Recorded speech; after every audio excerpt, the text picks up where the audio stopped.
Star journalist of India की श्रेणी में राजेश बादल हमारे सामने हैं। आप में से बहुतों ने राजेश बादल को सुना है, देखा है, टेलीविजन पे देखा है, प्रिंट में पढ़ा है। पर राजेश बादल बने कैसे, यही आज का विषय है। राजेश जी, आपका स्वागत करता हूं मैं सबसे पहले इस प्रोग्राम में। धन्यवाद। और मैं आपसे सबसे पहले ये जानना चाह रहा हूं कि आपके दिमाग में ये फितूर पत्रकारिता में आने का आया कैसे।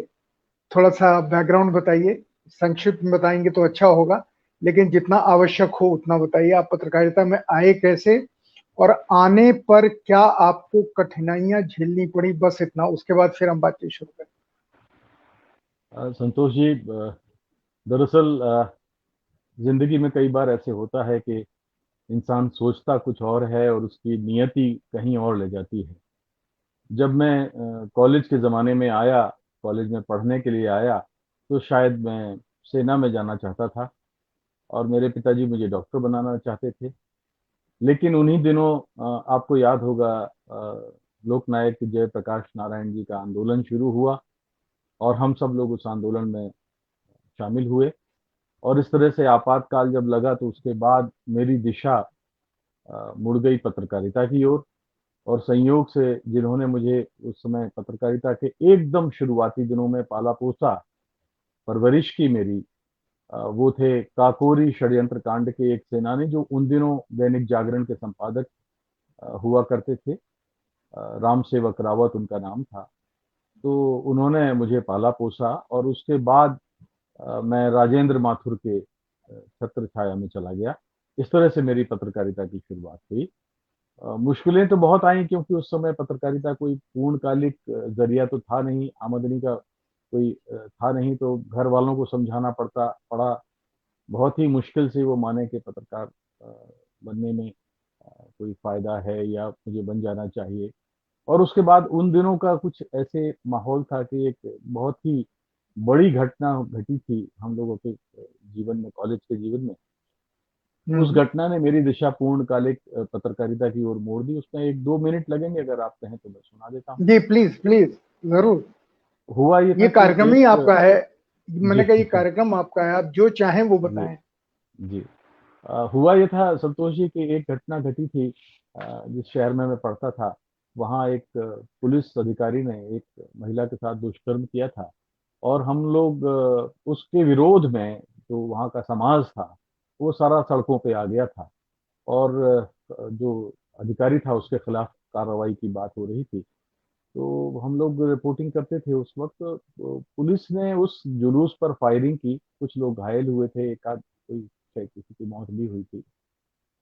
तो उस घटना की मजिस्ट्रेटी जांच के आदेश दिए गए थे और हम लोगों ने, हमारे एक साथी थे और हम सब लोगों ने मिलकर के उस जांच रिपोर्ट की जो कॉन्फिडेंशियल कॉपी थी वो किसी हम्म। तरह से प्राप्त की। और जिला कलेक्टर के खिलाफ थी वो रिपोर्ट कि वो पुलिस को, उसका निष्कर्ष ये था कि पुलिस को गोली नहीं चलानी चाहिए थी। तो जब वो रिपोर्ट अखबारों में, हमारे जो स्थानीय अखबारों में छप गई, तो उसके बाद जिला कलेक्टर ने हम लोगों को एक तरह से सताना शुरू कर दिया, परेशान करना शुरू कर दिया। हम लोगों की जान पे बनाई, हम लोगों को, तब वो चूंकि डाकुओं वाला इलाका था हमारा, तो हम ये देखते थे कि जिला कलेक्टर को पुलिस पर यकीन नहीं है, क्योंकि उन दिनों पुलिस अधीक्षक जो थे, वास्तव में उनका थोड़ा सा एक सहानुभूतिपूर्ण रवैया हम लोगों के साथ में था। तो जिला कलेक्टर ने अपनी रक्षा के लिए फरार अपराधियों को अपने निजी सुरक्षा में लगाया। और तब हमको जवाबी कार्रवाई करते हुए, क्योंकि धमकियां मिल रही थी जान मार से मारने की, तो हम लोगों को भी अपनी सुरक्षा में कुछ लाइसेंसी बंदूकधारी रखने पड़े। अंततः जब चरम सीमा पर वो उत्पीड़न बढ़ गया तो हम लोग भोपाल गए। मुख्यमंत्री उन दिनों अर्जुन सिंह थे। तो उस विधानसभा में कई दिनों तक हम भोपाल भूखे प्यासे भटके सड़कों पर। कई लोग थे, करीब 10 से 15 जर्नलिस्ट थे हम लोग। और जब 3-4 दिन भटकते रहे, विधानसभा का सत्र चल रहा था, एक दिन हम लोग कामयाब हुए और हमारी बात प्रतिपक्ष ने रखी और 8 घंटे तक उस विधानसभा में बहस हुई। और तब अर्जुन सिंह ने न्यायिक जांच आयोग के गठन का ऐलान किया। मैं आपको बता दूं संतोष जी कि भारत की आजादी के बाद ये पहला मामला है और मेरा ख्याल है कि शायद उसके बाद कोई दूसरा मामला आया नहीं कि जिसमें पत्रकारों के उत्पीड़न पर कोई न्यायिक जांच यानी जुडिशियल इंक्वायरी कमीशन का ऐलान किया गया हो। तो एक जुडिशियल इंक्वायरी कमीशन बैठा और उसमें 2 साल तक हम लोगों की गवाहियां हुई। सारे माननीय न्यायमूर्ति डीपी पांडे जी थे, उन्होंने हम लोगों का पक्ष सही पाया। 7 आरोप हम लोगों के थे, जिसमें 6.5 आरोप सच पाए गए थे, और इस तरह से उन्होंने उस जिला प्रशासन और जिला कलेक्टर की निंदा भी की थी उसमें। आमतौर पर ऐसे होता है संतोष जी कि किसी भी मामले की 2 सेमी जुडिशियल इंक्वायरीज नहीं होती, लेकिन उसी मामले में ये पहली बार है शायद भारत की आजादी के बाद पहली दफे ऐसे हुआ है कि प्रेस काउंसिल ऑफ इंडिया ने भी इस मामले की जांच के लिए अपना जांच दल भेजा, और उस जांच दल ने भी हम लोगों के उत्पीड़न की जो शिकायतें थी वो सच पाई थी। तो इस तरह से दोनों मामले जब ये सामने आए और लोगों के सारे देश भर में उस समय चर्चा हुई थी। आपको याद होगा शायद हम लोग रविवार के लिए भी उन दिनों लिखा करते थे, और आप भी रविवार से जुड़े हुए थे उस वक्त। तो रविवार में भी इसकी कथा छपी थी। और इसके बाद जो प्रदेश का सबसे बड़ा अखबार था नई दुनिया, नई दुनिया ने इसको बहुत प्रमुखता से छापा, कई संपादकीय छापे, लगातार ये मामला देश भर में छाया रहा। और तब नई दुनिया के प्रधान संपादक राजेंद्र माथुर ने मुझे नई दुनिया में एक जी। सह संपादक के पद पर बुलाया, और इस तरह से मेरी उस जिले से प्रदेश स्तर के पत्रकार के रूप में मेरी शुरुआत 1980 से हो गई, 5 साल की जिला स्तर की पत्रकारिता के बाद। मध्य प्रदेश को अपने साहित्यकारों के ऊपर तो गर्व है ही, पर जिन पत्रकारों के ऊपर गर्व है उनमें राजेश बादल एक नाम है। राजेश जी, आपको अपनी कौन कौन सी रिपोर्ट याद है जिन रिपोर्ट्स ने लोगों के मानस को झकझोरा हो, या जिन रिपोर्ट्स को लिख करके आपको लगा हो कि मैंने अपना कर्तव्य सही निभाया? संतोष जी, ऐसे तो अगर मैं गिनती करूं तो शायद मुझे मतलब बहुत सारी ऐसी कहानियां हैं, क्योंकि मैंने दरअसल की ही वही समाचार कथाएं हैं जिनमें जो मुझे अंदर तक झकझोरती थी। तो मैं ये कहूं हम्म। कि जितना मैंने लिखा है या जितना मैंने टेलीविजन के लिए किया है, उसमें 70 या 80% कथाएं वो थी जिनको मेरे अंदर से दिल से आवाज आई थी। लेकिन फिर भी मैं आपको बता सकता हूं कि जो मामला ये जिसका मैंने जिक्र किया, इसमें लगातार 2 वर्षों तक हमने संघर्ष किया, और जो रिपोर्टिंग की उससे लगा कि हम जन सरोकारों के लिए जो संघर्ष है हमारा वो काम आया है। इसके बाद हमारा, जैसे मैंने आपको बताया कि बुंदेलखंड एक ऐसा इलाका था जहां पर डाकुओं का बड़ा आतंक था। तो डाकुओं का जो आतंक था, तो उसमें कई बार डाकुओं ने उस समय अपहरण को एक उद्योग का एक तरह से जरिया बिल्कुल, बना लिया था, एक बिल्कुल। दर्जा दे दिया था। तो उस पर मैंने लगातार लिखा, और उस पर मुझे बहुत संतोष है कि उस पर जवाबी कार्रवाई भी राज्य सरकार ने और पुलिस ने की जवाब में। लेकिन हुआ ये कि जब पुलिस जब अपनी वाली पर आई, तो वहां उस इलाके में डाकुओं से ज्यादा पुलिस का आतंक हो गया। और पुलिस का जब आतंक हम्म। हो गया, तो फिर क्योंकि एक डकैती अध्यादेश लागू हुआ था विधानसभा के जरिए, फिर वो कानून बन गया था। तो हम्म। उसमें हुआ ये कि फिर मैंने जब एक दूसरी रिपोर्ट फाइल की बुंदेलखंड में, पहले जो छपी बुंदेलखंड में डाकुओं का आतंक, और उसके बाद फिर दूसरी रिपोर्ट जो कवर स्टोरी थी बुंदेलखंड में डाकुओं से ज्यादा पुलिस का आतंक। तो इन दो हम्म। रिपोर्ट ने मुझे मतलब काफी उस समय मुझे बड़ा संतोष मिला, अच्छा लगा। और उसके बाद फिर मैं लगातार, फिर तो सिलसिला बहुत लंबा है। 1991 में जब मैं समाचार संपादक था नई दुनिया का, तो आपको याद होगा शंकर गुहा नियोगी एक श्रमिक नेता थे, मैं जी। उनकी हत्या हुई थी बिल्कुल, बिल्कुल। भिलाई में। बिल्कुल। और सबसे पहले मैंने उसमें कुछ उद्योगपतियों के नाम आए थे, और उसमें मैंने वो रिपोर्ट छापी थी। तो अनफॉर्चुनेट पार्ट ये है कि उसमें हमारा समाचार पत्र दबाव में आ गया, और हम्म। तत्कालीन संपादक अब इस दुनिया में नहीं है, इसलिए नाम लेना ठीक नहीं है।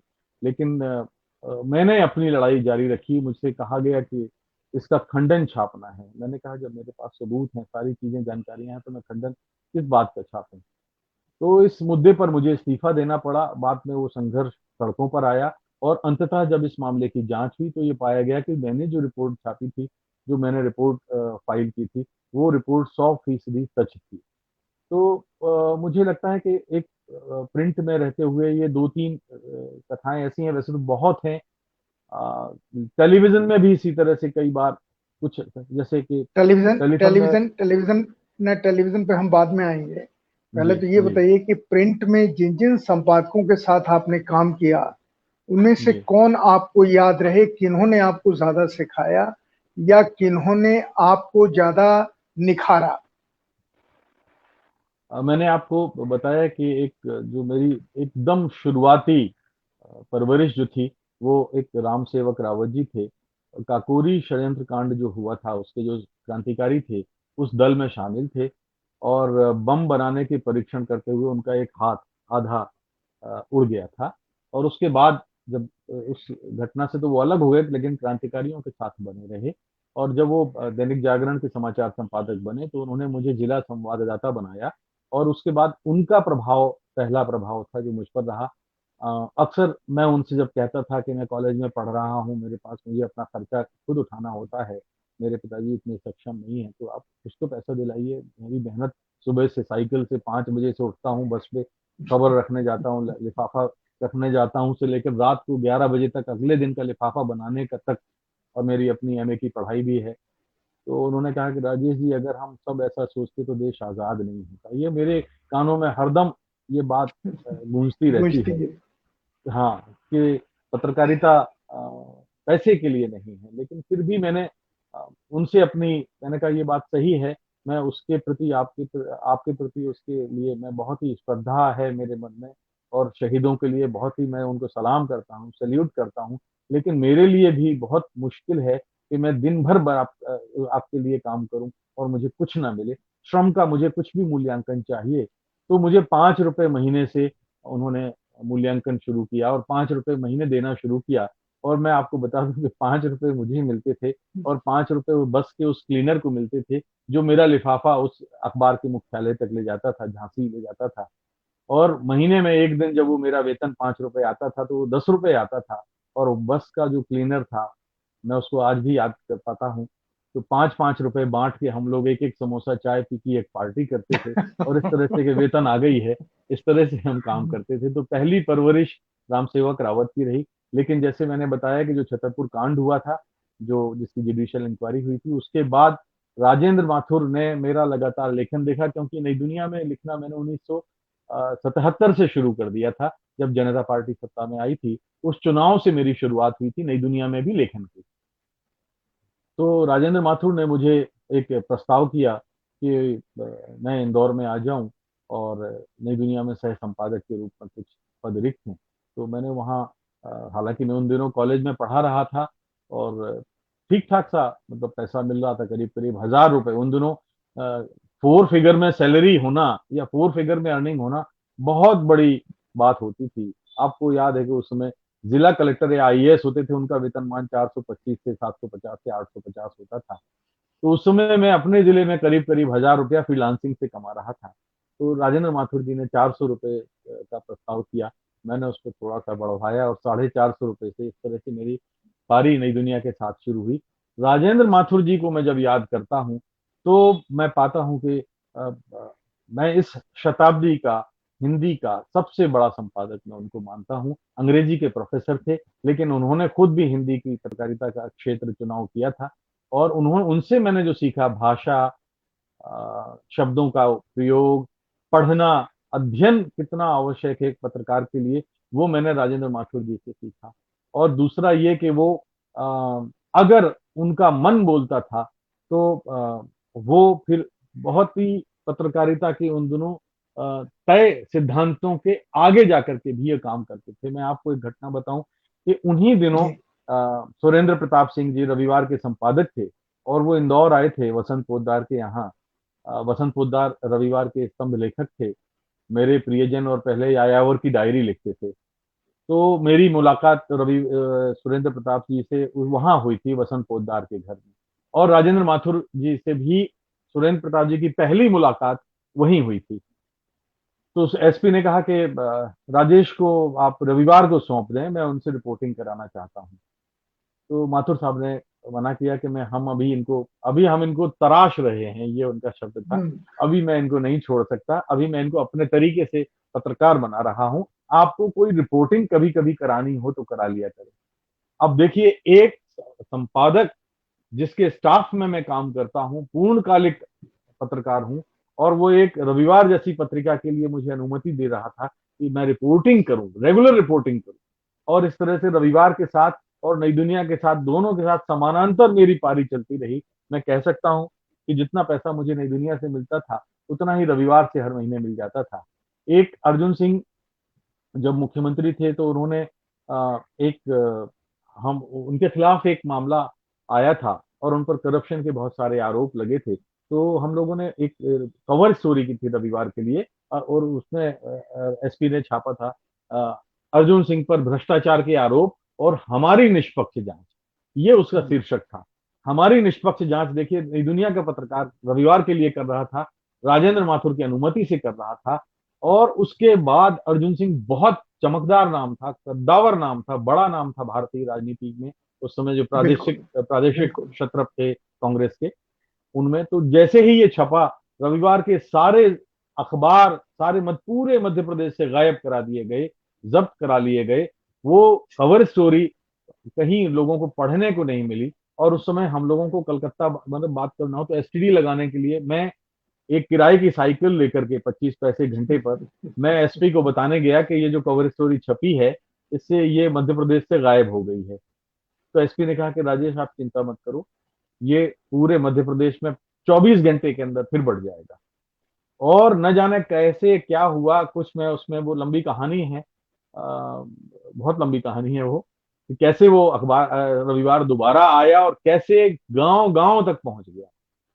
तो ये एसपी का जो जो निर्भीकता थी, जो जो वो थी, जो साहस था, जो पत्रकारिता का जो हौसला था। तो एक तरफ राजेंद्र माथुर का दर्शन था, विचार पक्ष था, संपादकीय नीति थी, निष्पक्षता थी। एक तरफ सुरेंद्र प्रताप सिंह का हौसला था, साहस था, बेधड़क पत्रकारिता करने की जो उनकी जो ललक थी, उसने मुझे एक एक नया रूप दिया। तो वो जो आया, उसके बाद अर्जुन सिंह जी पड़ गए नई दुनिया मैनेजमेंट के पीछे कि मेरी नौकरी से मुझे निकाल दिया जाए। जब मुझे उन दोनों टेलेक्स होता था, अगर आपको याद हो, अच्छी टेलेक्स तरह से पर। अच्छी। जी। तो जब मुझे पता लगा कि मेरे इस्तीफा देने की नौबत आ रही है, मैंने माथुर साहब से कहा कि मैं ठीक है, मैं इस्तीफा दे देता हूँ, मैं नहीं चाहता, क्योंकि माथुर साहब पर बार बार ये बात आ रही थी मैनेजमेंट की तरफ से कि आपने इस लड़के को इजाजत दी है रविवार में लिखने की, और उसकी वजह से पूरा अखबार मुसीबत में आ गया है। तो राजेंद्र माथुर ने बहुत ही आंखों में आंखें डाल के कहा कि श्री राजेश बादल, जब वो बहुत अपने अंदाज में बोलते थे, वो श्री लगाते थे, श्री राजेश बादल, आपको त्यागपत्र देना होगा तो उससे पहले राजेंद्र माथुर का त्यागपत्र होगा, इस्तीफा होगा। अब देखिए कितनी क्या बड़ी बात। बात थी उस संपादक की।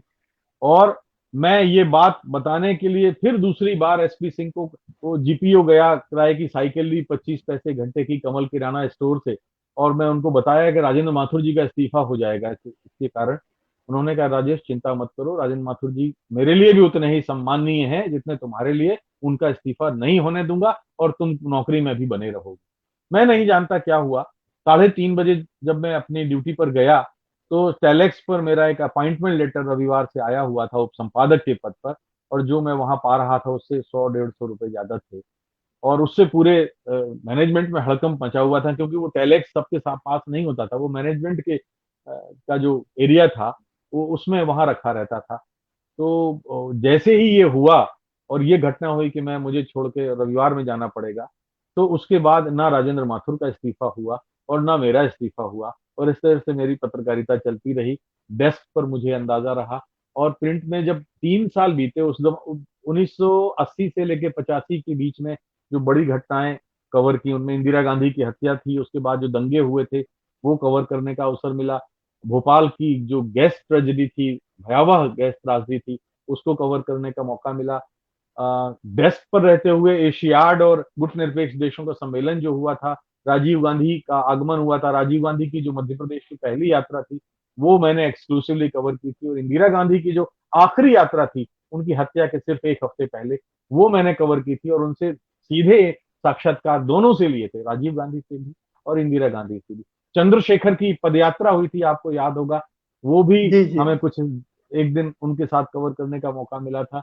और उसके बाद सुनील दत्त ने एक मुंबई से अमृतसर तक आतंकवाद, पंजाब में आतंकवाद के विरोध में एक पदयात्रा की थी, मैं उसको भी मुझे कवर करने का अवसर मिला था। और इस तरह से मेरी पत्रकारिता को एक दिशा मिलती गई। तो डेस्क और रिपोर्टिंग दोनों पर मैं लगातार काम कर रहा था। 1982 में राजेंद्र माथुर जी नवभारत टाइम्स के प्रधान संपादक बन के चले गए, और 1985 में जब मैंने नवभारत टाइम्स जयपुर शुरू करने के लिए जयपुर में ज्वाइन किया, तो मैं आपको बता दूं कि ये उनका आशीर्वाद था कि मैं उसी कुर्सी पर बैठ रहा था जिस पर बैठकर श्री राजेंद्र माथुर ने मेरा साक्षात्कार लिया था, और वही दायित्व निभा रहा था नई दुनिया में जो राजेंद्र माथुर जी निभा रहे थे। मैं उनके मुकाबले में कुछ भी नहीं था, लेकिन ये उनका आशीर्वाद था कि मैनेजमेंट ने मुझ पर भरोसा किया और वो सारे काम मुझे सौंपे जो राजेंद्र माथुर कर रहे थे। 1985 अब में फिर मुझे जी, जी, 1985 में 1985 में अगस्त में हम लोगों ने नवभारत टाइम्स शुरू किया था। सितंबर, अगस्त या सितंबर, 17 अगस्त को शायद शुरू किया था 1985 को जयपुर में। और फिर उसके बाद अगले 5-6 वर्षों तक राजेंद्र माथुर के संपर्क में रहने का अवसर मिला। जयपुर के नवभारत टाइम्स ने बहुत धूम मचाई। वहां राजस्थान की परंपरागत पत्रकारिता के मुकाबले हम लोग कहीं ज्यादा प्रयोगधर्मी साबित हुए। हमने 1985 के इलेक्शन और उसके बाद विधानसभा के चुनाव, और वहां दिवराला का सती कांड जो हुआ था, जिसमें हमारा बहुत एक जो मशहूर था। प्रतिद्वंदी, जी, दिवराला सती कांड के मामले में हम लोगों ने बहुत ही खुलकर सती प्रथा का विरोध किया था, लेकिन हमारा जो बहुत ही सशक्त प्रतिद्वंदी समाचार पत्र था वो सती परंपरा का समर्थन कर रहा था। तो उस वजह से नवभारत टाइम्स को बड़ी लोकप्रियता मिली, और मैं कह सकता हूं कि उस वजह कारण से हम लोगों का सर्कुलेशन उस समय 1 लाख के पार चला गया था, जो नवभारत टाइम्स के तत्कालीन प्रबंधकों के सामने भी एक चौंकने वाली बात थी कि ये कैसे हुआ। उसके बाद 1989 में फिर वो बोफोर्स का आंदोलन मामला उठा, और वीपी सिंह का वो तो लंबा एक किस्सा है, आप खुद भी उसके साक्षी रहे हैं। तो उसको हम लोगों ने बहुत अच्छे तरीके से कवर किया, जिस साहस की उम्मीद शायद राजस्थान की पाठकों को नहीं रही होगी, लेकिन हम लोगों ने उस तरह से पत्रकारिता की, और उसमें राजेंद्र माथुर का जो मार्गदर्शन था हम लोग कभी नहीं भूल सकते। उनके संपादकीय लोगों को हिला देते थे। आपातकाल में, मैं अगर 1 मिनट आपकी अनुमति हो तो मैं पीछे का जी, एक घटनाक्रम सुना दूं। जी, जी, जी, जब आपातकाल लगा था तो राजेंद्र माथुर ने नई दुनिया में 7 मुद्दे लिखे थे। वो मुद्दे पूरे देश भर में चर्चा का विषय बने थे, और उसकी वजह से मध्य प्रदेश में ऐसा माना जाता है, वैसे तो पूरे देश में उस समय कांग्रेस साफ हो गई थी, लेकिन मध्य प्रदेश में जो स्थिति बनी थी उसमें राजेंद्र माथुर के मुद्दे बहुत चर्चा का विषय रहे थे। नई दुनिया ने अपना संपादकीय का स्थान खाली छोड़ा था। तो राजेंद्र माथुर की प्रतिष्ठा रातों रात हम लोगों के मन में एक देवता से कम नहीं थी। 1980 में जब श्रीमती इंदिरा गांधी प्राइम मिनिस्टर बनी, और आपको याद होगा कि उन्होंने दूसरे प्रेस आयोग का जब गठन किया था, तो राजेंद्र माथुर को उसका सदस्य बनाए जाने का ऐलान श्रीमती इंदिरा गांधी ने खुद पत्रकार वार्ता में अपने मुंह से किया था।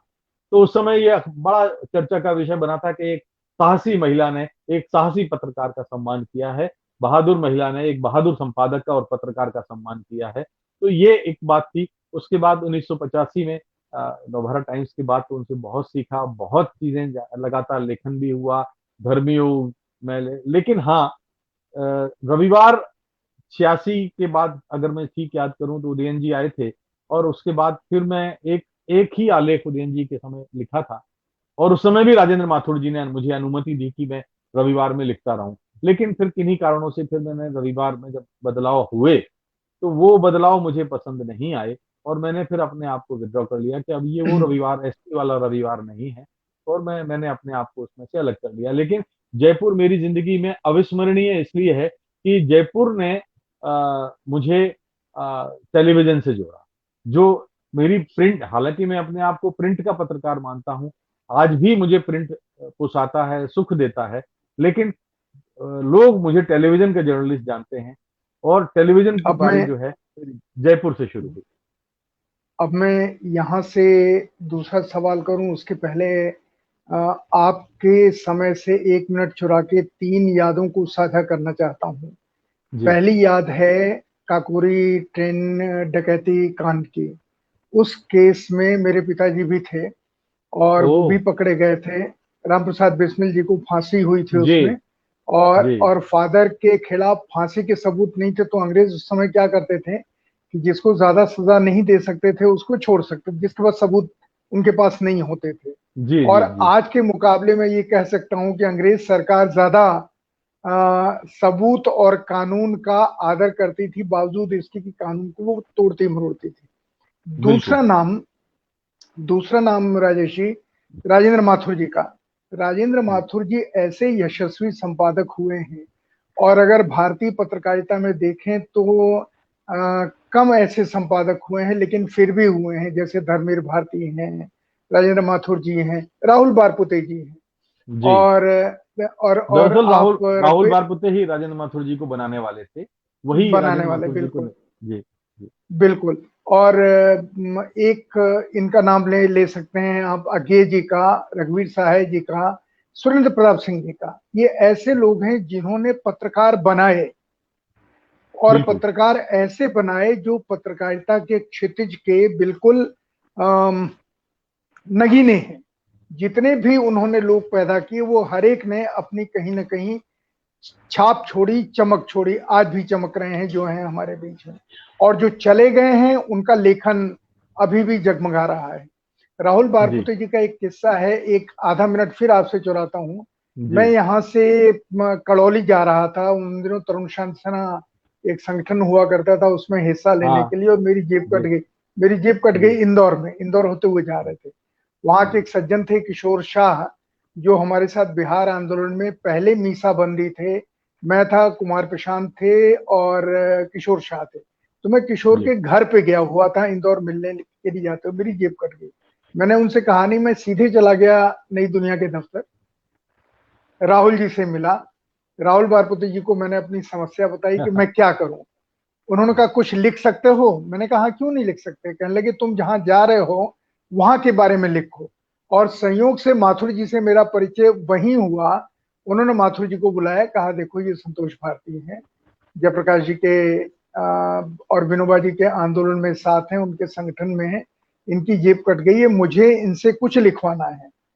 और तब उन्होंने मुझे 80 रुपए उस लेख के दिए थे, जिस टिकट जी से मैं कड़ौली गया था। राजेश, आपसे अब ये जानना है कि जो आप शिफ्ट हुए टेलीविजन पत्रकारिता में, जी टेलीविजन पत्रकारिता में, मैं ये सवाल क्यों पूछ रहा हूँ, इस सवाल के पीछे का भाव मैं आपको समझाना चाहता हूँ। आप जब आए थे पत्रकारिता में तो राहुल बारपुते जी, राजेंद्र माथुर जी जैसे लोगों का वर्चस्व था। राजेंद्र माथुर जी ने आप में जो देख करके आपको मौका दिया, और आपने उस विश्वास को सही साबित किया। जब आपको फैसला करने का अवसर मिला संपादक के नाते, या आ, ये फैसला करने के, जब टेलीविजन में भी आप आए ये फैसला करने के लिए कि मैं इन इन लोगों को मौका दूं, तो आपने उनमें क्या देखा जिन्हें मौका दिया? वही देखा जो राजेंद्र माथुर ने आप में देखा, या आपने कुछ और देख करके पत्रकारों को आगे बढ़ाने का, चाहे टेलीविजन हो या प्रिंट में हो, फैसला किया? संतोष जी, आपके इस एक सवाल में बहुत सारे सवाल हैं। मैं कोशिश करता हूं कि उसका उत्तर देने की, लेकिन एक राहुल बारपुते जी ने, मुझे भी उनका बड़ा आशीर्वाद मिला। आपने बहुत ही एक संस्मरण ऐसा सुनाया जो उनका मानवीय पहलू उजागर करता था।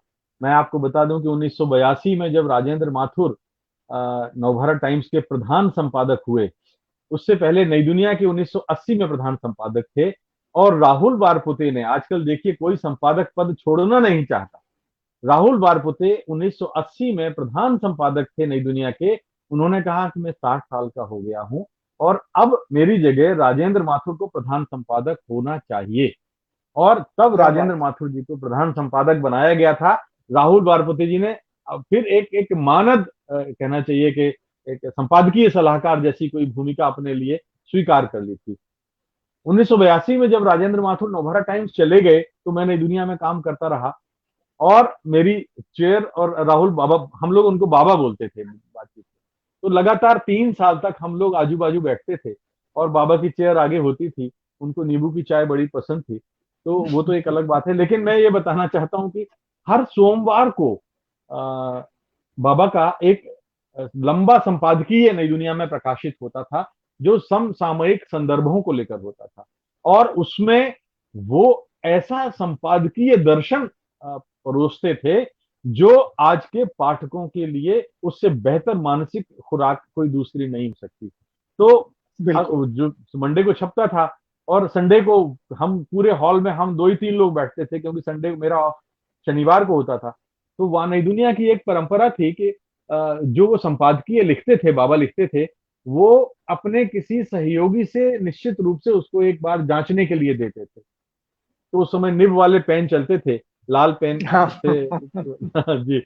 फिर मैं पहले तो मुझे बड़ा मतलब मैं डर जाता था कि बाबा का लिखा जिसने राजेंद्र माथुर को पत्रकारिता में जो लाया है, उसके लिखे पर मैं क्या कलम चलाऊं। राजेंद्र माथुर जी भी यही करते थे, जब उनको संपादकीय आता था तो वो उनका कक्ष ऊपर था, वो ऊपर से नीचे आते थे और मेरे टेबल पर रख देते थे कई बार, और कई बार किसी और को भी देते थे, ये संपादकीय जांच लीजिए। माथुर साहब भी बोलते थे। अब मैं सच में बताऊं कि मैं बहुत नया था, मैं डर जाता था, और 1 2 बार मैंने बहुत ऐसे ही दे दिया, हाँ बहुत अच्छा है, बहुत अच्छा है। तो उन्होंने 2 बार मुझे डांटा, माथुर साहब ने भी डांटा और बाबा ने भी डांटा कि श्रीमान आप हमारे आभा मंडल से आक्रांत हैं। मैंने कहा क्यों? मैंने बोले इसका मतलब यह है कि हमने आपको ठीक नहीं सिखाया। ये आपने जो अभी सवाल एक किया था, मैं उसके उत्तर में बता रहा हूँ। मैंने कहा क्यों? जी। मैंने आपने अपने सह संपादक का धर्म नहीं निभाया। आपने संपादकीय, जो मेरे संपादकीय लेखन में त्रुटियां थी, वो आपने ठीक नहीं की। मैंने कहा आपका लिखा मैं कैसे ठीक कर सकता हूँ? ना, गलत बात, बिल्कुल गलत बात। और मैं आपको बताऊं कि उस दिन से संतोष जी, माथुर साहब ने जितने भी मुझे आलेख दिए या बाबा ने जो आलेख दिए, फिर मैं वो लाल कलम से वो करता था, और फिर डर के मारे मैं उनको फिर एक बार देता था। वो मुस्कुराते थे और उसमें कोई छेड़खानी नहीं होती थी। दे दो, कंपोज में दे दो। तो कहने का अर्थ क्या ये बात। है कि जब वो लोग मुझ पर इतना भरोसा करते हैं, तो मैं बहुत गारंटी से कह सकता हूँ कि करीब करीब 15 16 बरस मैं इन दोनों तीनों संपादकों का इतना मजबूत सीमेंट मेरे ऊपर चढ़ गया था, राहुल बारपुते, राजेंद्र माथुर, सुरेंद्र प्रताप सिंह, के 1991 आते आते जो मैंने आपको घटना बताई कि शंकर गुहा नियोगी की, शायद आज कोई इस्तीफा देना पसंद ना करे, लेकिन उस वक्त 7 8 हजार रुपए की तनख्वाह का 10 हजार की तनख्वाह काफी होती थी 90 91 के हिंदुस्तान में। और मैं बिल्कुल। सड़क पे आ गया था, और मुझे याद है कि मेरा उस समय का बिल 400 रुपए टेलीफोन का आया था, वो भर नहीं पाया था, और टेलीफोन कट गया था। और मैं प्रेस कॉन्फ्रेंस के लिए 5 5 किलोमीटर पैदल जाता था। स्कूटर था मेरे पास, लेकिन मैं पेट्रोल नहीं भरा पाता था। तो ये वो एक दौर, संघर्ष का अलग दौर है, वो अलग कहानी है। लोग पूछते थे कि स्कूटर कहाँ है, मैंने कहा दूर पार्क, यहाँ पार्किंग नहीं थी, वहां खड़ा किया है। तो झूठ भी ये बोलना पड़ता था। तो टेलीविजन में जब आया, और आपने जो बात कही कि अ, आपको जब याद होगा। आपको फैसला लेने का मौका मिला, पत्रकारों जी। को जी। नए पत्रकारों को सामने लाने का, तो आपने क्या देखा उनमें? जी।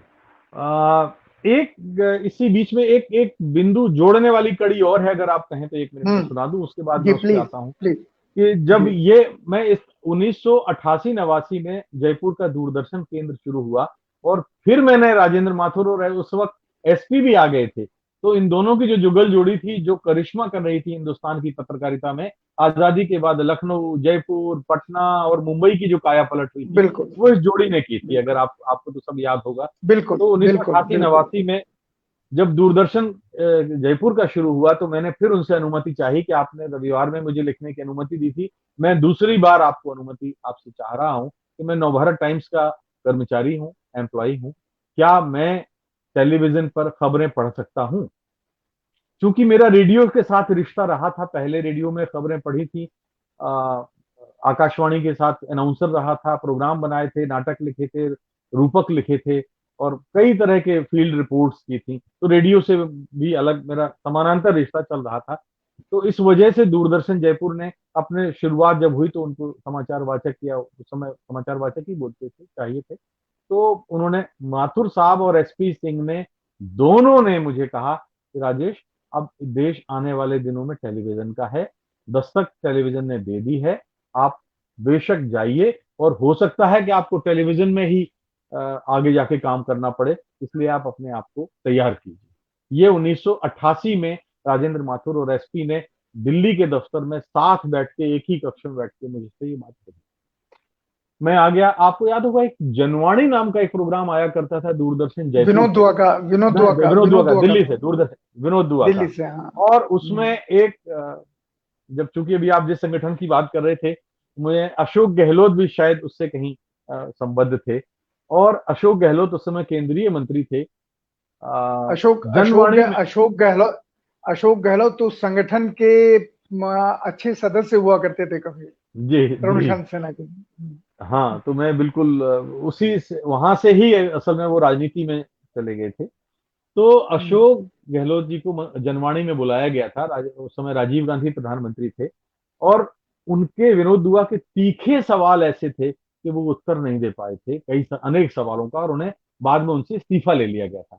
अनेक मंत्रियों ने राजीव गांधी से शिकायत की कि जनवाणी जैसा प्रोग्राम है, दूरदर्शन हमारा सरकारी मंच है, और हमारे मंत्रियों की इस तरह से का उपहास करता है, ये क्या बात है, आप जनवाणी को बंद कराइए। तो राजीव गांधी ने उनको उत्तर दिया कि ये अच्छी पत्रकारिता नहीं होगी, और स्वतंत्र पत्रकारिता के लिए ये दबाव होगा। अगर मैं अपने मंत्रियों का बचाव करूं, बेहतर ये होता है कि आप सारे मंत्री अपने आप को तैयार करें कि कैमरे के सामने उस सवालों का उत्तर सही ढंग से दें।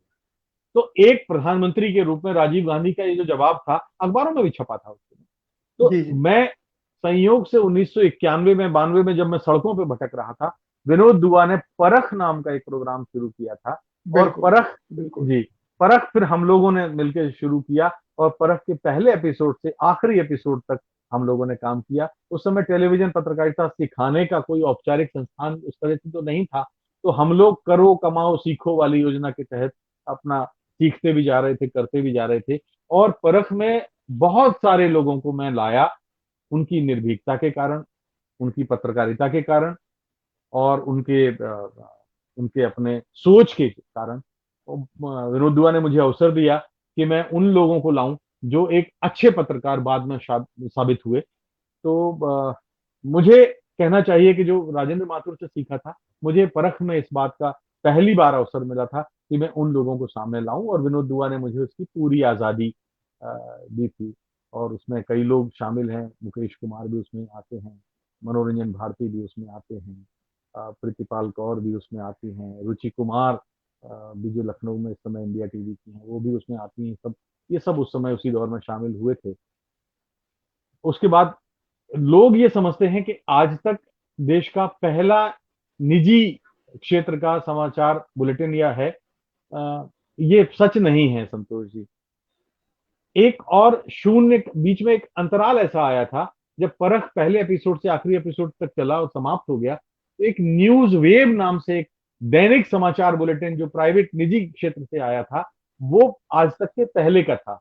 वो जनवरी फरवरी 92 में शुरू हुआ था, और जून आते आते वो दम तोड़ गया था।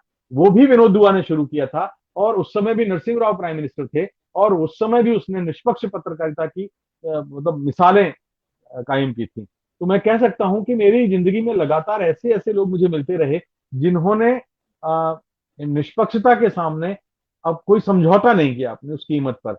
विद्याचरण अभी शुक्ला अभी जल सं... अभी अभी जो आप विनोद दुआ का नाम ले रहे हैं, जी मैं बीच में सिर्फ एक लाइन जोड़ता हूँ कि विनोद दुआ सचमुच टेलीविजन की या पत्रकारिता के स्वयं में एक इंस्टीट्यूट बन गए थे। और बिल्कुल। आज की दुनिया के जितने टेलीविजन के बड़े नाम हैं, रजत शर्मा से लेके कोई भी नाम लो आप, वो कहीं ना जी कहीं विनोद दुआ के ही सिखाए हुए हैं। बिल्कुल ठीक कह विनोद रहे हैं दुआ आप। की मैं यहाँ आपको ही बताऊं, उन्होंने, हाँ। विनोद दुआ, परख में हम लोग जब परख चला रहे थे, तब रजत शर्मा चंडीगढ़ से आए थे।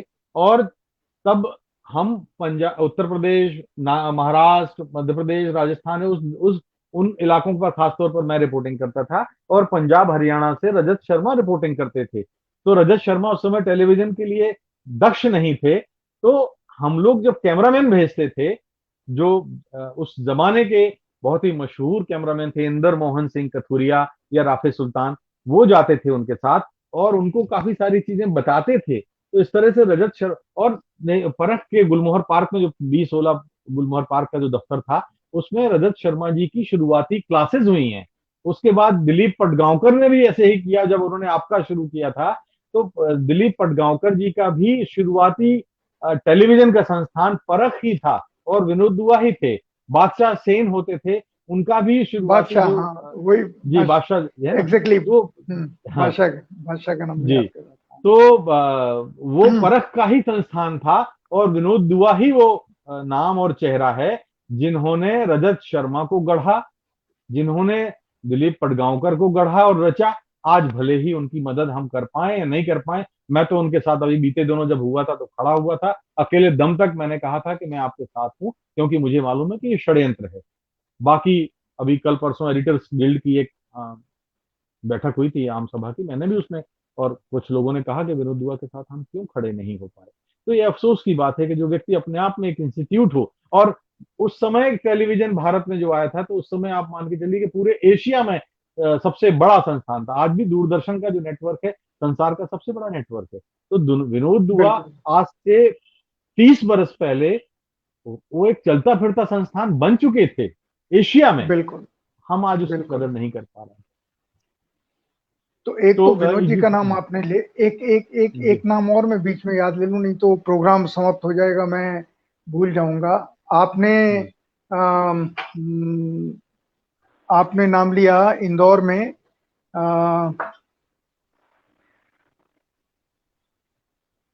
इंदौर में जो आप मिले थे एसपी सिंह से, जी किन के जी, यहाँ मिले थे?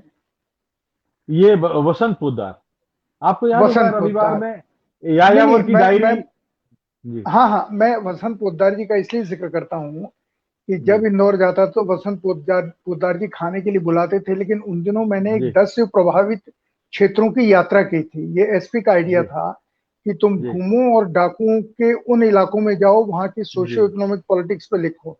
रविवार में एक जी, धारावाहिक चला था, एक मुझे 16 मुझे आपकी हफ्ते तक वो चला था। सीरीज याद है, मुझे याद है, मैंने पढ़ी है वो सीरीज, तो और वसंत शायद मेरे पास पोद्दार वो ने सुरक्षित भी है। तो हाँ राजेश जी, वसंत पोद्दार ने टिकट साइज का से थोड़ा सा बड़ा एक कागज का टुकड़ा दफ्ती का काट के उसको पोस्ट कार्ड बनाया, जिसपे टिकट मुश्किल से चिपका, और उसमें जी 4 लाइन लिखी कि संतोष, ये जो सीरीज है तुम्हारी, ये पत्रकारिता के इतिहास की अमूल्य धरोहर बनेगी। वो क्या बात है। टिकट साइज की उस समय न मालूम था कि कब भविष्य में क्या होगा क्या नहीं, न ऐसी चीजें बिल्कुल कभी सुरक्षित रह पाई। पर वसंत पोद्दार अद्भुत आदमी थे, कला संस्कृति के मामले में जो भी बिल्कुल लिखते थे, बिल्कुल। आज तक लोग उनका नाम लेके मुझे फोन करते हैं, उनका नाम लेकर के मिलने आते हैं। राजेश जी, जी, लेकिन वो आप कला जब, जी, जी, आप एक बात पूरी रूप कीजिए। और था वसंत, अगर मैं आपको बताऊं, वसंत पोद्दार का एक रूप और भी था। वो एकल अभिनय करते थे, और मैंने देखा है इंदौर के किला मैदान में वसंत पोद्दार का एकल अभिनय वाला शो, विवेकानंद पर, युद्धा सन्यासी और इस तरह से कई उनके शो होते थे। 40-40 बिल्कुल, हजार लोग, 50-50 हजार लोग लोग आते थे। फूट फूट कर रो रहे हैं। वो क्रांतिकारियों की कहानियां सुनाते सुनाते खुद भी रोते थे, और उनके साथ में हजारों लोग रोते थे। मैंने अपनी आंखों, पिन ड्रॉप साइलेंस होता था उनके एकल अभिनय के शो में। ऐसे ऐसे अद्भुत व्यक्तित्व, हमें अफसोस है कि हम इन सारे लोगों की यादों को हम कहीं ना कहीं सुरक्षित नहीं, अगली नस्लों को नहीं सौंप पाए हैं। लेकिन राजेश जी, ये बताइए कि जी आप जब राज्यसभा टीवी में आए, जी आपने बहुत सारे काम किए, लेकिन जो सबसे बड़ा काम लोगों को याद है, जी रिपोर्टिंग तो आपने कराई कराई। उस समय राज्यसभा टीवी राज्यसभा का या किसी पार्टी का टीवी नहीं लगता था, पर जी आपने जिस तरीके से व्यक्तित्वों को लेकर के डॉक्यूमेंट्री शुरू की, या एक जी कहें डॉक्यू ड्रामा आपने शुरू किया, लोगों जी को यादों में रखा, ये कैसे शुरू जी। हुआ?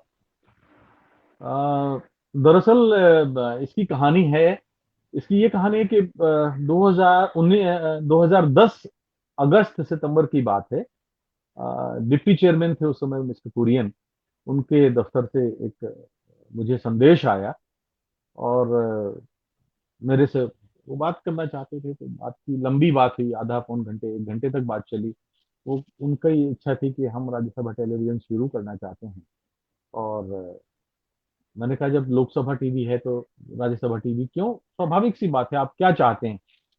तो बोले हम्म। यही तो मैं आपसे सवाल करना चाहता हूं कि आप अगर आपको अवसर मिले तो आप उसमें नया क्या करेंगे। तो मैंने उनको तीन बातें कही संतोष जी, जो आपके इस सवाल के दूसरे भाग का उत्तर है। मैंने उनसे कहा कि देखिए अगर ऐसा है तो देखिए भारत में 750 के आसपास सांसद हैं। लोकसभा का जो चैनल है वो केवल 540 544 जो भी सांसद है उनका प्रतिनिधित्व करता है। जो उच्च सदन है, राज्यसभा का जो सदन है, वो 250 सांसद करीब करीब उसमें होते हैं, तो उनका प्रतिनिधित्व उस तरह से नहीं होता। हाँ, दूरदर्शन पर उसका सीधा प्रसारण हो जाता है, लेकिन उनके बहुत सारे मसले होते हैं, बहुत सारे मुद्दे होते हैं।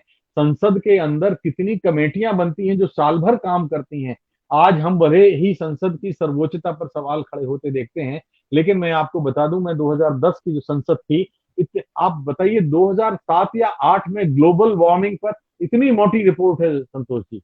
तो कौन सा ऐसा विषय है जो भारत की संसद में चर्चा नहीं करती थी, और स्टैंडिंग कमेटी से लेकर के जितनी तमाम समितियां हैं वो उन विषयों पर विचार नहीं करती थी। तो मैंने कहा कि इतना जी। काम होता है, उस काम को मैं संसद के पर्दे पर उजागर करना चाहता हूं। और तीसरी बात, मैंने कहा कि भारत के साथ मैं ये मानता हूं, चूंकि मैं इतिहास का प्राध्यापक रहा हूं और इतिहास में मेरा बीएससी के बाद एमए हुआ है, और मेरा मानना यह है कि भारत की आजादी के बाद का इतिहास उस तरह से नई पीढ़ियों को नहीं बताया जाता पाठ्यक्रमों में, जिस तरह से बताया जाना चाहिए। हमारी उपलब्धियां 70 वर्षों में कितनी अधिक हैं। हम कहाँ खड़े थे 1947 में और कहाँ आ पहुंचे हैं 2010 में। इस उपलब्धियों के उस संसार को, उस खजाने को हमारी नई पीढ़ियों तक, नए बच्चों तक, नए छात्रों तक अभी तक हमारा शिक्षा मंत्रालय, शिक्षा विभाग नहीं पहुंचा पाया है। हमारे पास खाने के लिए नहीं था, हमारे पास दूध नहीं था, हमारे पास स्कूल कॉलेज नहीं थे, कुछ भी नहीं था, और हम जो बदल के आए हैं। तो मैं इस इतिहास को अपने सामने अपने दर्शकों के लिए लाना चाहूंगा, नंबर एक। नंबर दो, मैंने उनसे कहा कि हमारे ऐसे पूर्वज हैं जिनके बारे में इतनी कहानी और उनके जीवन संघर्ष हैं, उनकी दास्तानें लोगों को नहीं पता है। मैं आपको सरदार भगत सिंह का जिक्र करता हूँ।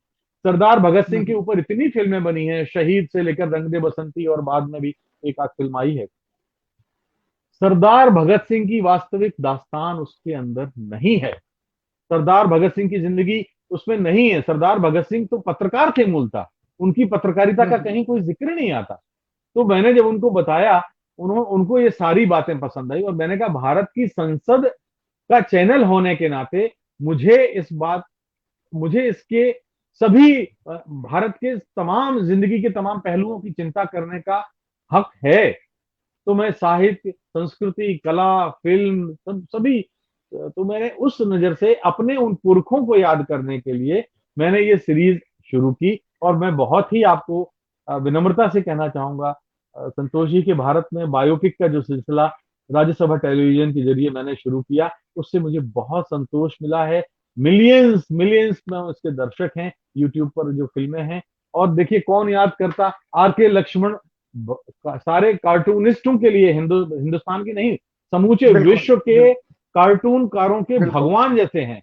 और हमारे यहाँ के लोग नहीं जानते कि आर के लक्ष्मण क्या थे, आर के लक्ष्मण के जीवन का संघर्ष क्या था। तो आर के लक्ष्मण पर मैंने फिल्म बनाई। के एल सहगल, फिल्म के दुनिया से देखें तो सहगल का संघर्ष, साड़ियां बेचते थे, कानपुर में साड़ियां बेचते थे, साड़ी ले लो साड़ी, इस तरह से गाते हुए आवाज लगाते थे। तो जो जिस आदमी की जीवन संघर्ष की दास्तान हमें पता नहीं, साहिर लुधियानवी, अमृता प्रीतम, मजरू सुल्तानपुरी, ऐसे अद्भुत, अरे दिनकर, रेणु, फणीश्वरनाथ रेणु, रामधारी, शैलेंद्र, कितने नाम आपको बताऊं। तो ये जो मुझे अवसर मिला, और मैं आपको एक बात बता दूं कि आज भले ही दबाव की चर्चा होती है, चैनलों पर निष्पक्ष पत्रकारिता की चर्चा होती है, 7 वर्षों में, 7 साढ़े 7 वर्ष में वहां कार्यकारी निदेशक था संतोष जी, मैं चैनल का प्रभार संभाल रहा था। 7 वर्षों में 7 सेकंड के लिए दबाव नहीं आया मेरे पास। 7 सेकंड के लिए कोई फोन नहीं आया कि ये तुमने क्या दिखा दिया, ये खबर में क्या दिखा दिया, इस विषय पर चर्चा कर रहे हो, ये तो वामपंथ के करीब है, इस विषय पर चर्चा कर रहे हो दक्षिण पंथ के करीब है, इस विषय पर चर्चा कर रहे हो तो समाजवादियों के बारे में है, या कांग्रेस के बारे में है, या ऐसा बोल रहे। और पूरी छूट थी, जिस विषय के जहां से एक्सपर्ट मिले संतोष जी, 7 सेकंड का दबाव नहीं आया। आज तो हम सुनते हैं कि बहुत सारी चीजें बदल गई हैं। तो मुझे बड़ा संतोष है कि मेरी नियति ने मुझे जहां काम करने का जो मुझे अवसर दिया, उसमें मेरे इन पूर्वजों राहुल बारपुते, राजेंद्र माथुर, सुरेंद्र प्रताप सिंह, विनोद दुआ और अ, बाकी लोगों का बड़ा हाथ रहा है। और वो उन्होंने एक ऐसा सीमेंट मुझे लगाया है कि वो सीमेंट, ये जिंदगी चली जाएगी, वो सीमेंट नहीं उधड़ेगा। जी बिल्कुल। संतोष। अच्छा राजेश जी, आखिरी आखिरी सवाल एक या दो। पहली चीज तो ये कि आप उस पत्रकारिता में जिनके आपने नाम लिए, क्योंकि ये लोग अपने आप में पत्रकारिता के संस्थान आज हम कह सकते हैं, पर उस समय तो वो एक कल्पनाशील संपादक ही थे। जी बहादुर, साहसी, कल्पनाशील और सही पत्रकार थे। उस दौर की, या जिस दौर में जीवन आपने बिताया पत्रकारिता में, और आज जो आप पत्रकारिता देखते हैं, जो टेलीविजन की पत्रकारिता है, आप भी टेलीविजन के संपादक रहे हैं, इस टेलीविजन की पत्रकारिता में जिस तरीके के बाहें चढ़ रही हैं, जो भाषा इस्तेमाल हो रही है, जिस तरह का सत्य, जो सवाल सीबीआई को नहीं पता, सीबीआई ने 2-3 बार कहा कि हमने कोई खबर किसी को नहीं दी है, लेकिन हम, हमारी चैनल सीबीआई के हवाले से पल पल पल पल की खबर दे रहे हैं। और अभी जो चल रहा है बंबई में, वो जो लम्हे लम्हे की खबर है, और सीधे सवाल पूछना, आप अगर संपादक होते तो उस पत्रकार को क्या कहते जो लड़की चिल्ला के पूछ रही है कि दीपिका आपने ड्रग खाया है कि लिया है क्या? ये सवाल एक बंद कार से दूसरी बंद कार के बीच में हो रहा है। मैं आपसे जानना चाह रहा हूं कि ये जो पलटा है समाचार जगत का चेहरा, खासकर टेलीविजन का चेहरा, और जिसने प्रिंट के ऊपर भी असर डाल दिया है, इसे देख के संपादक राजेश बादल के मन के ऊपर क्या असर पड़ता है? ये बड़ा तकलीफ दे इसका उत्तर होगा संतोष जी। और वाकई में मुझे इसकी पीड़ा है। हालांकि इसका ठीक ठीक उत्तर वो नहीं है जो आज दिख रहा है, या जिसका उत्तर हम लोग, आम दर्शक जिसको समझ रहा है कि इसके पीछे क्या है। मैं आपको बताऊं, ये संक्रमण काल है। मैं भारत में टेलीविजन की दास्तान को, या जो इतिहास है उसको, 3 कालखंडों में मानता हूं। 1959 से लेकर 1985 तक का उत्थान का काल है, 1985 से लेकर 2005 तक का स्वर्ण काल है, और 2005 में चैनल की गाड़ी, सारे चैनलों की गाड़ी पटरी से उतर गई थी। और जब मैं उन दिनों आज तक का संपादक था, तब मैंने वहां आज तक से जब इस्तीफा दिया था, 2005 से लेकर 2020 तक हम किसी अंधी सुरंग में हैं, अंधे कुएं में समाये हुए हैं। ये संक्रमण काल इस बार लंबा चल गया है। मैं आशावादी हूं, मैं चाहता हूं कि ये जल्दी से जल्दी संक्रमण काल समाप्त हो। लेकिन 2005 में इसलिए याद कर रहा हूं कि ये जो होड़ मची थी उस समय, उस समय ये होता था कि प्रिंट से हम लोग काफी कुछ चीजें लेते थे, खबरों, क्योंकि टेलीविजन नेटवर्क चैनल तो 2001 से एक तरह से चैनल इंडस्ट्री की शुरुआत हुई। तो अखबारों में जो खबरें मिलती थी वहां से हम खबरें उठाते थे, नई खबरें मिलती थी। हम लोग खुद भी प्रिंट में रहे थे, हमारे अपने संपर्क सूत्र भी थे, वो खबरें उठाते थे और खबरों की पड़ताल अच्छी तरह से करते थे। 2003, 4, 5 आते आते, जब वो जो पहला चैनल था उसमें वो मुनाफे की एक रोटी खाने लगा, तो 2004-5 आते आते देखा देखी बहुत सारे चैनल आ गए। मैं आपको बहुत ही सम्मान के साथ बताना चाहता हूं कि जब पहला चैनल जिस आज तक में शुरू हुआ, तो हम लोगों की बाकायदा टेलीविजन की एक 2 महीने 3 महीने तक दिल्ली में ट्रेनिंग हुई, और दुनिया भर से जो टेलीविजन के एक्सपर्ट थे वो हम लोगों को ट्रेनिंग देने आए। और उस ट्रेनिंग में आचार संहिता से लेके, टेलीविजन पत्रकारिता के मूल्यों से लेके, सरोकारों से लेके, तकनीक तक सिखाई गई, कैमरा चलाना भी सिखाया गया और एडिटिंग भी सिखाई गई। तो लेकिन जब देखा देखी चैनल बहुत सारे आ गए, तो चूंकि जल्दी मुनाफा कमाना था, मैं किसी एक भी चैनल का नाम नहीं लेना चाहता, लेकिन इस तरह की वर्कशॉप, इस तरह के प्रशिक्षण कार्यक्रम नहीं हुए। और धीरे धीरे आज तक के वृक्ष से हम सारे बहुत पंछी उड़ने लगे, और वो पंछी अलग अलग डालों में जा बैठे, और फिर हम लोगों ने अपने अपने तरीके से, तो हम लोग जो प्रशिक्षण पाए हुए थे वो किसी एक हद तक तो हम अपने सामने वाली आने वाली पीढ़ी को दे सकते थे। लेकिन उस पीढ़ी, चूंकि चैनल 24 घंटे की भट्टी है, हम लोग ईंधन है, ये है भट्टी, हम हैं ईंधन, बाकी सब कुछ जनगणमन। तो जो ईंधन के नाते हमें उसका पेट भरना था, तो 24 घंटे की कामकाजी जिंदगी थी, उसमें हम उनको उस तरीके से दक्ष नहीं कर पाए, ट्रेंड नहीं कर पाए, ये मुझे दुख है। लेकिन मैं जितना बन सका, मैं अपने जितने भी मैंने चैनल शुरू किए, 2005 में अमेरिका चला गया था और मीडिया का बड़ा प्रशिक्षण लेके लौटा। कई शहरों में वहाँ के प्रिंट और टेलीविजन और रेडियो के मैंने वहाँ वो वर्कशॉप अटेंड किए। जब मैं लौट के आया तो करीब करीब 10 चैनल मैंने लगाए। तो एक चैनल तब तक, लेकिन 3-4 वर्षों में एक तो मंदी आ गई थी ग्लोबल, आपको याद होगा 2007-8 की मंदी में इतना इतना नुकसान हुआ चैनल उद्योग का कि लोग ये कहते थे कि अगर चैनल हेड को 5 लाख रुपए देने हैं, इससे अच्छा 50,000 रुपए के 10 लोग क्यों ना रख लो। ये मानसिकता कुछ मैनेजमेंट्स की बन गई थी। यानी 40 घंटे का, 8 घंटे संपादक का काम नहीं चाहते थे, 40 घंटे के वो काम चाहते थे। तो उस समय क्वालिटी नहीं क्वांटिटी पर जोर मैनेजमेंट्स का भी होने लग गया था, और ये बड़ा नुकसानदेह पहलू है। वहां से जो गाड़ी पटरी से उतरी है, आज तक हम उसको संभाल नहीं पाए। और अदक्ष, अप्रशिक्षित कई लोगों को ये कड़वा लगेगा, बुरा लगेगा, लेकिन मैं कहता हूं कि टेलीविजन का बुनियादी संस्कार है कि संतुलन। टेलीविजन का बुनियादी संस्कार है असहमति। आज असहमति को हम बर्दाश्त नहीं कर पा रहे हैं, एंकर हो या रिपोर्टर हो। हम जो सोच के निष्कर्ष पे जाते हैं, हम वो सामने वाले के मुंह से निकलवाना चाहते हैं। ये ठीक नहीं है, अच्छी पत्रकारिता नहीं है। और मुझे लगता है कि जब तक, जहां तक, क्योंकि एक चुनाव राज्यसभा टेलीविजन में रहते हुए 2014 का जो चुनाव था, मैं आपको बहुत जिम्मेदारी से कह सकता हूं कि हमने पूरी निष्पक्षता के साथ कवर किया था। किसी दल विशेष के साथ हमारा कोई लगाव नहीं था, और इसीलिए लोगों ने, टीआरपी ने उस समय हमारे चैनल को प्राइवेट चैनलों से आगे रखा था। जो फीडबैक हमको मिला है यूट्यूब के जरिए, सोशल मीडिया के जरिए, मैं उसके आधार पर ये बात कर रहा हूँ। तो ये इसके चलते, और बाद में भी 2015, 16, 17, 18 में भी मैं कह सकता हूं कि वो सरकार नहीं थी जिसने हमें मौका दिया था राज्यसभा टेलीविजन चलाने के लिए, दूसरी सरकार आ चुकी थी। तो भी हमने काफी हद तक 99% मैं ये कह सकता हूं कि निष्पक्षता बना के रखी। लेकिन प्राइवेट चैनल इंडस्ट्री में अब जैसे कि है, क्योंकि कारोबार है, बाजार केवल मुनाफा देखता है, मुनाफे की रोटी देखता है। अब वो एक रोटी जो पहले आज तक खाता था, वो एक एक कौर, एक एक निवाला हो गया है। तो वो मारामारी ऐसी जो पड़ रही है, उसके चलते सारी टेलीविजन इंडस्ट्री की गाड़ी पटरी से उतर गई है, उतरी हुई है। हम चाहते हैं, दिली ख्वाहिश है कि एक बार फिर से वो मौका आए। वक्त लगेगा, समय लगेगा, लेकिन मुझे उम्मीद है कि वापस ये दौर लौटेगा। मैं बहुत निराश हूं आज की पत्रकारिता से, मैं बहुत अच्छा नहीं लगता देख के, लेकिन फिर भी मैं उम्मीद करता हूं कि ये दौर आएगा और सरोकारों वाली पत्रकारिता फिर से होगी। संतोष जी।